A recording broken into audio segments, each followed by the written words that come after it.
Bonjour les femmes, bonjour les belles âmes, j'espère que vous allez bien en ce 1er janvier 2022. Je vous souhaite une très bonne année avec beaucoup de joie, beaucoup de bonheur. J'espère qu'on retrouvera notre liberté. J'espère que vos vœux se réaliseront et que ce sera une année de grande créativité pour nous tous. Donc comme je l'avais dit, donc le 1er janvier, en fait, je vais faire un petit tirage et vont correspondre aux énergies du mois de janvier 2022. Alors je vais déjà commencer par purifier les énergies en fait. Oula, c'est mon petit gong qui tombe. Je recommence.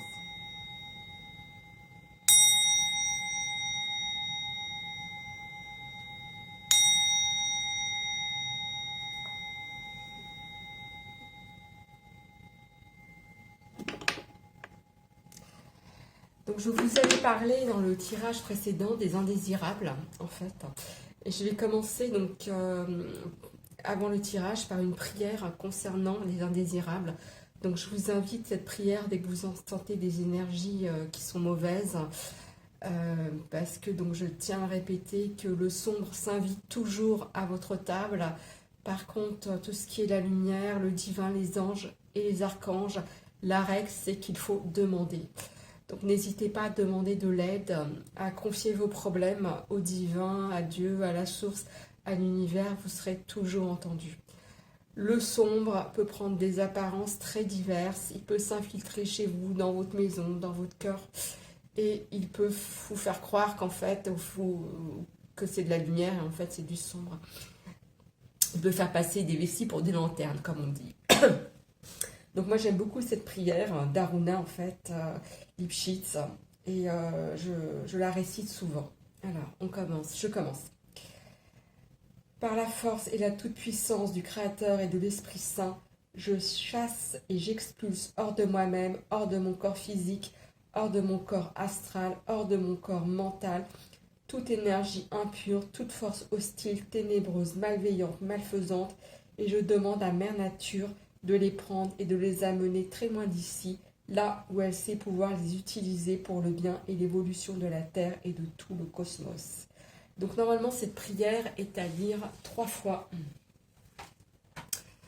Alors je vais reprendre les cartes. Les 52 cartes pour vivre l'amour, donc pour les énergies du mois de janvier. Avec le petit livre. Donc, quelles sont les énergies en ce 1er janvier 2022? Quelles sont les énergies en ce 1er janvier 2022? Je crois que c'est cette carte-là.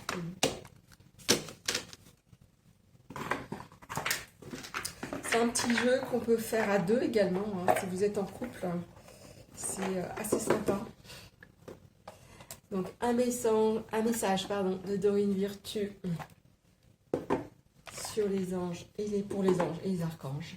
Donc, quel est l'archange qui va nous accompagner en ce mois de janvier 2022? Quelles sont les énergies de janvier 2022?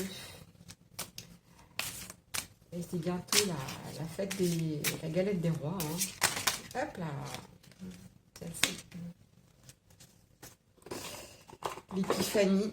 C'est la semaine prochaine, l'épiphanie. Ça passe très vite. Et puis, je vais prendre aussi le petit oracle de la magie pour connaître les vibrations. Donc, quelles sont vos invitations pour janvier 2022? Des conseils pour janvier 2022. Hop là, voilà, super. Et bien, ça parle, hein, ce 1er janvier 2022. Donc, n'oubliez pas, hein, 2022, c'est vraiment l'année de la relation. Hein, c'est le chiffre 2. C'est comme moi, vous êtes né un 2. Donc, c'est encore pire, c'est encore plus, quoi. Ou c'est votre autre est né un 2 ou un 4 ou un 8. C'est vraiment l'année qui va nous mettre au défi au niveau de la relation. Alors, je commence par Merlin de la magie. Super. Il y a de la magie dans l'air en ce 1er janvier 2022. Merlin, druide divin, savant du vivant, des lois de l'équilibre de notre terre, enseigne-moi l'essence dans la matière, montre-moi l'étude pour en extraire la connaissance et l'expérience. Alors j'ai encore eu quelques petits soucis avec mon téléphone, hein, désolée pour cette coupure. Donc je reprends, hop, la deuxième carte et s'assumer comme tel. C'est la carte de l'archange Michael que j'ai tirée pour le 31 décembre. Je crois que c'est sur le tas numéro 1 en fait. Et donc l'archange Michael, vous êtes un puissant aimant et créatif enfant de Dieu, vous êtes aimé de tout cœur. Donc l'archange Michael, en fait, c'est celui qui coupe les liens toxiques, mais aussi des choses que vous n'aimez pas en vous. Par exemple, si vous aimez trop le sucre, coupez votre envie de sucre, coupez la procrastination. Si vous voulez faire du sport, à partir du 1er janvier, à partir d'aujourd'hui, vous donnez la volonté, plus de volonté pour en faire, enfin des choses comme ça. Il coupe aussi les liens toxiques au niveau du transgénérationnel, par rapport également à vos ex, par rapport aussi peut-être à, pourquoi pas, à votre employeur. Hein. On peut avoir des relations toxiques aussi au niveau de... dans les sociétés avec nos patrons. Alors la règle c'est de demander, hein. Vous demandez à Michael, vous lui faites une jolie lettre avec cher archange Michael, vous mettez, moi je me nomme, en fait je mets mon nom, mon prénom, et surtout je date, parce que la date est très importante, parce que je ne sais pas si vous le savez, mais dans l'univers il n'y a pas de temps. Donc si vous ne datez pas, ça peut très bien arriver à l'archange Michael dans 2000 ans, pour lui ça ne lui pose aucun problème, puisqu'il n'y a pas de mort en fait, hein. Donc n'hésitez pas, et donc après il faut brûler la lettre évidemment, et puis il faut la lire à haute voix, il faut la brûler, et soit vous la mettez dans les canalisations, vous pouvez en fait la mettre dans les canalisations de votre robinet ou sur une plante chez vous, c'est pas quelque chose de mauvais, hein. C'est pas comme une lettre à un ex, là par contre si vous la brûlez, hein, vous allez jeter les cendres à l'extérieur, là par rapport aux anges, aux archanges, non en fait.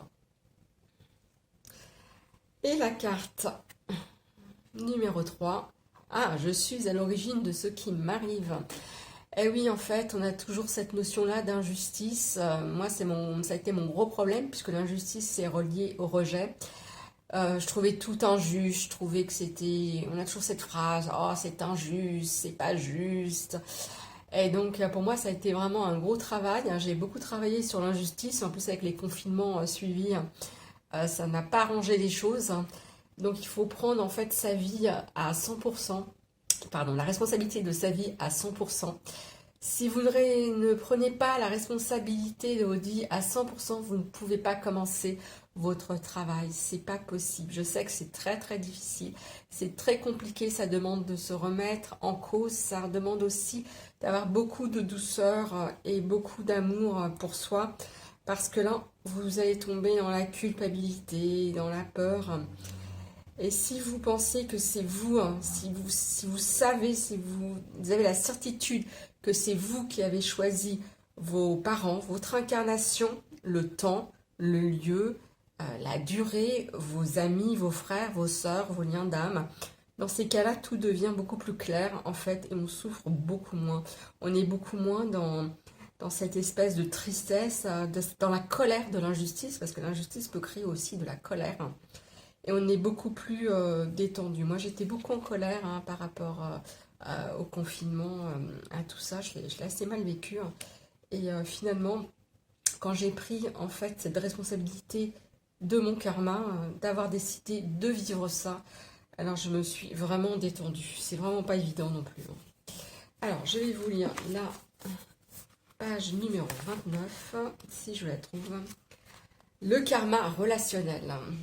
Rien ne va plus et c'est de la faute de quelqu'un, de la vie et pourquoi pas de Dieu qui fait si mal les choses. Vous vous sentez victime d'une injustice profonde parce que célibataire, vous ne faites aucune rencontre intéressante ou parce qu'en couple, votre amoureux ne se conduit pas bien à vos yeux.